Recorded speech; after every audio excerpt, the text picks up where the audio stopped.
I serve as the Executive Director for the City of Traverse City and Charter Township of Garfield Recreational Authority. That mouthful is a joint governmental body that owns and manages the park we're standing in right now, Historic Barns Park. 56 acres of what used to be the working farm for the state hospital. So what we're in today and now in this park in 2013 is a place where agriculture continues, but it's also a place for recreation, and it's a place today, the aspect of it we're talking about is a concept we call the energy farm. And that was born out of some business planning we did for the park a couple of years ago. Debbie McKeon, who will speak today, was a big instigator of that, and she'll, I'm sure, speak a little bit to that energy farm genesis and that concept. But what we're here celebrating today is the fact that this building, in a year from now, will be open to the public, should be open to the public. We've got a construction project between now and then that'll help determine that, but we're really excited. More than 10 years of effort has gone into getting us to this point. And what we're celebrating today is a very, very unique aspect of this barn, Historic Barns Park, and the inaugural project of that energy farm, which is a geothermal heating and cooling system that will help to carry the heating and cooling needs for this big public space. And just a little bit more background on that. The system, as you can see in this rendering, runs in 300-foot long loops, and we'll take a look after we're done talking here today at the actual terminal ends of the loops in the lower level of the barn, as well as the farming area under which the loops run right now. Part of returning life back into this space has been active agriculture on the site.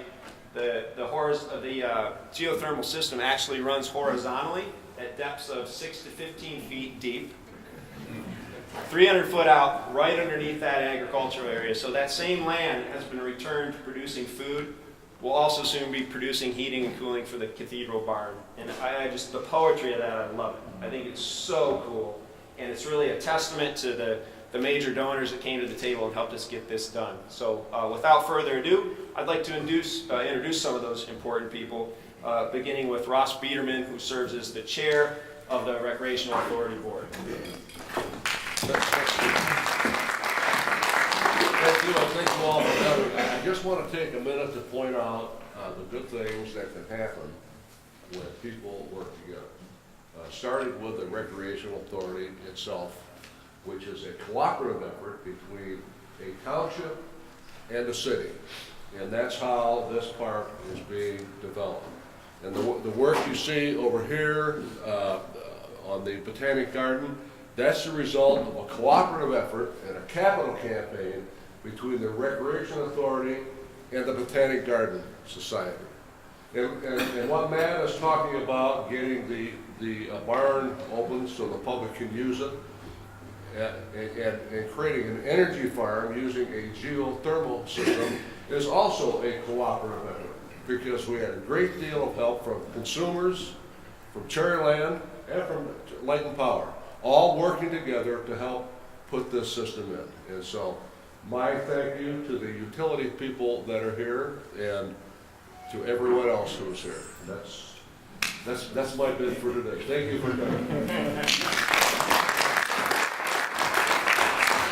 Next, I'd like to bring up Debbie McKeon. A lot of you already know her from her time serving as director of North Sky Nonprofit Network here in Traverse City. She's now working out of Grand Rapids with the Council of Michigan Foundations.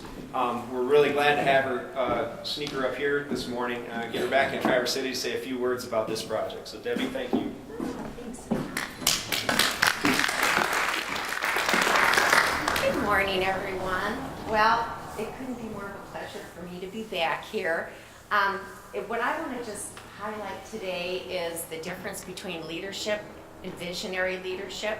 And that's what I had the pleasure to be able to be exposed to, being able to work with this project. When Ross Biederman and all of the members of the Joint Recreational Authority asked us to say, let's look at the Historic Barns Park and let's figure out not only what its historical context is, but what could it be for the future. It was just an amazing opportunity for us to say, let's ground ourselves in history, but also then have the vision moving forward. And I think that today's project that we're celebrating couldn't be a better reflection of what that means to have the 21st century version of that. And so it was very exciting when we came up with the idea of the energy farm, and I can say very honestly that the Joint Recreational Authority members were very enthusiastic and open-minded from the first moment, because it wasn't exactly what you would have thought might have been coming forward for a historic park. And then together with Tony Anderson, when we brought together all of the utility leaders to say, what could we do? Tony said, oh, I have a thought, and I think we could look at it this way. And then Bob Blaszewski, now with Doug DeYoung at Consumers Energy, saying, oh, and we could see this. We want to really analyze the business plan. And then together with the Traverse City Light and Power Board, really working side by side with us, it just was a project that I could say, you know, there are leaders who in their everyday lives are working and are leading, but it took visionary leadership for what started off as a messy project, and it just kept getting refined because of all of the care and dedication that each of them took. So it was my pleasure to be able to be involved with this, and thanks for inviting me back to see it.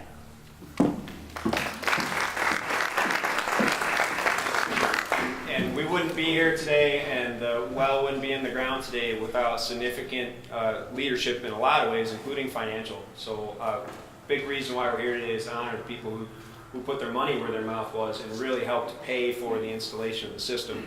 And with that, I'd like to invite Doug DeYoung from Consumers Energy up to say a few words.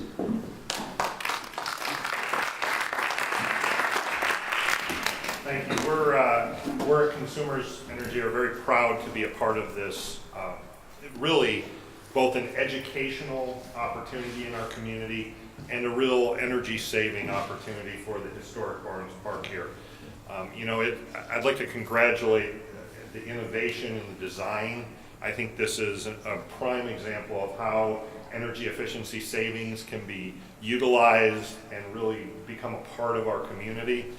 At Consumers, we're also thrilled to be able to reach out to the community and really engage in projects like this and really be a part of energy efficiency and saving dollars for our communities. It's important to our company, and I think it's important to this region. So thank you.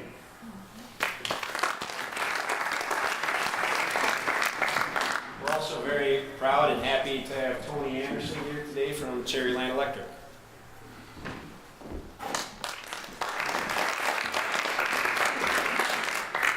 In the utility world, we have a lot of boring stuff. We got poles and wires and transformers and substations, and we deal a lot of territory and what's mine and what's yours, and you can't have this and I get that.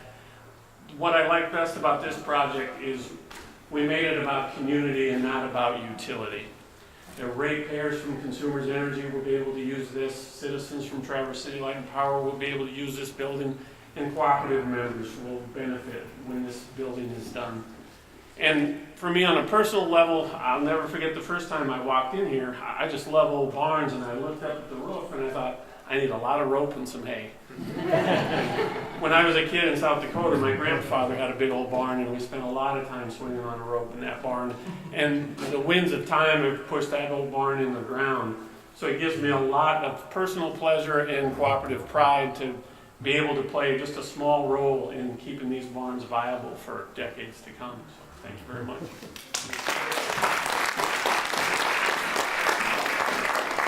Thank you all very much for coming here today. We really hope that this is the first in a long line of interesting energy conservation and energy efficiency projects that we're going to incorporate in the park. A big theme of the redevelopment of the park is sustainability.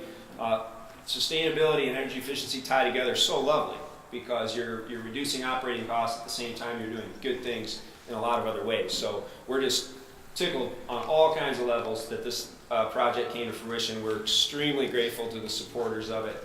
I'd encourage every one of you to grab one of these on the way home. It gives you your own copy of this and a little bit of information on geothermal. That said, are there any questions that anybody has, technical or otherwise, about this project or the park? Can you describe the size of the system in some way? I don't know how you describe geothermal systems, but how big is it? I could introduce Larry Monagle, who was the engineer on the project, Bayshore engineer. He might be able to help us a little bit. The loops themselves are 300 feet long. So they actually, when we go around the building, you'll see where the farm area currently ends. There's a fence there. So another 100 feet or so past that fence line is where they run underground. 6 feet deep to about 15 feet deep, depending on the topography. And then they all loop around and come back on a main line, and we'll walk around downstairs and take a look at that too.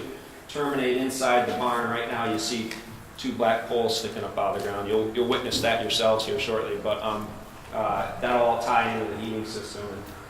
And Larry, is there any? Yeah, it's a continuous loop geothermal heating system. So in other words, we're not communicating water directly with the earth. The water always stays in the piping and continually circulates. And it can probably do 5-6 average homes. Okay, but that's Any other questions? Yes, sir. Well, I don't have a question so much as a comment. That cement just really turns me on as a physician who works up at Thurlby Clinic, and in this area I'm on the part board. But our health of the people in our community is gifted tremendously by this project because it makes us all connectable. And connections within people are so healthy for our mind as well as our legs. And the more we use our legs on those cement trails, thank you, Botanical Gardens and everybody who put this together, the less doctor bills we all have. All right, cheers to that. Cheers to that. Anyone else?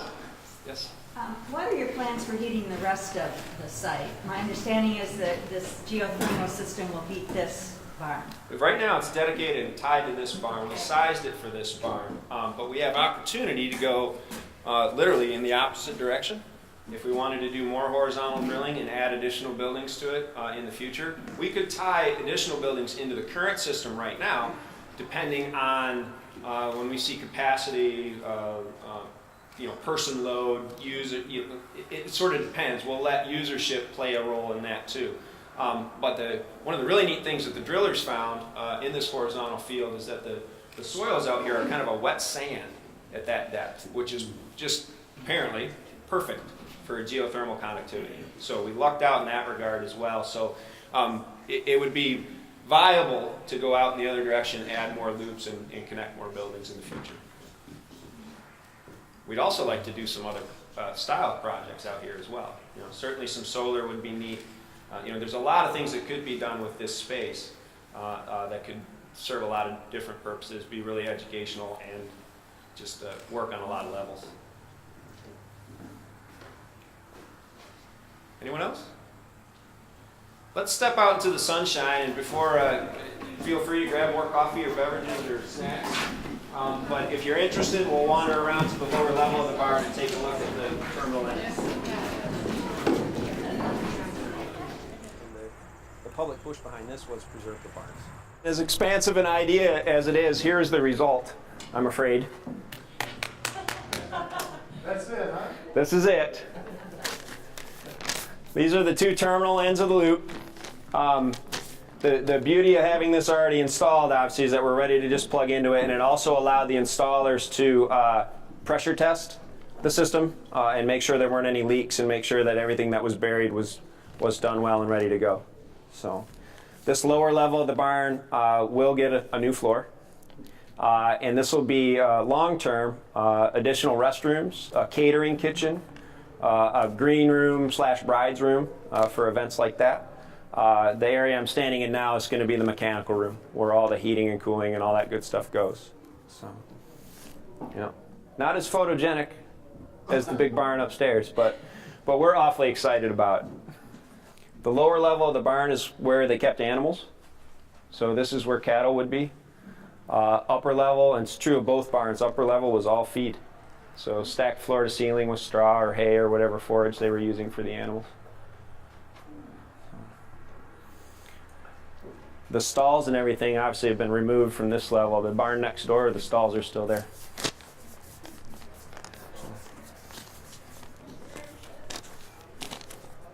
That seems like a lot of space for hay or feed, and It- not so much doesn't it? space for animals. Doesn't it? I guess cows eat a lot.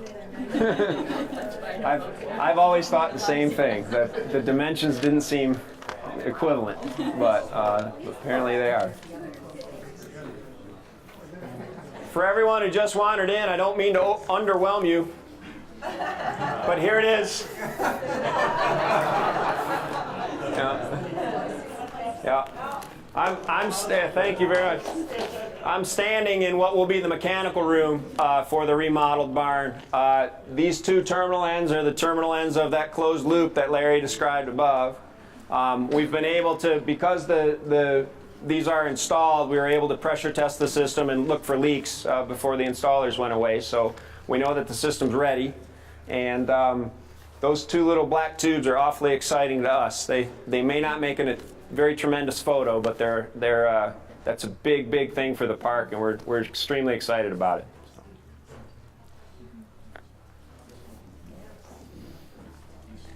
And historically, for everybody who just wandered in, this is where they kept animals. Both barns were for animals, so this was dairy cattle predominantly down here. The upper level was for forage. Someone remarked that it seemed like an awful lot of space for hay until we figured out that one goat eats. 5 goats eat 250 bales of hay. 5 goats eat 250 bales of hay, so a few dozen cows would. That's probably not enough hay upstairs. Let alone a record-breaking producing cow. Indeed, exactly. Yeah, Colantha had her own barn prior. Right?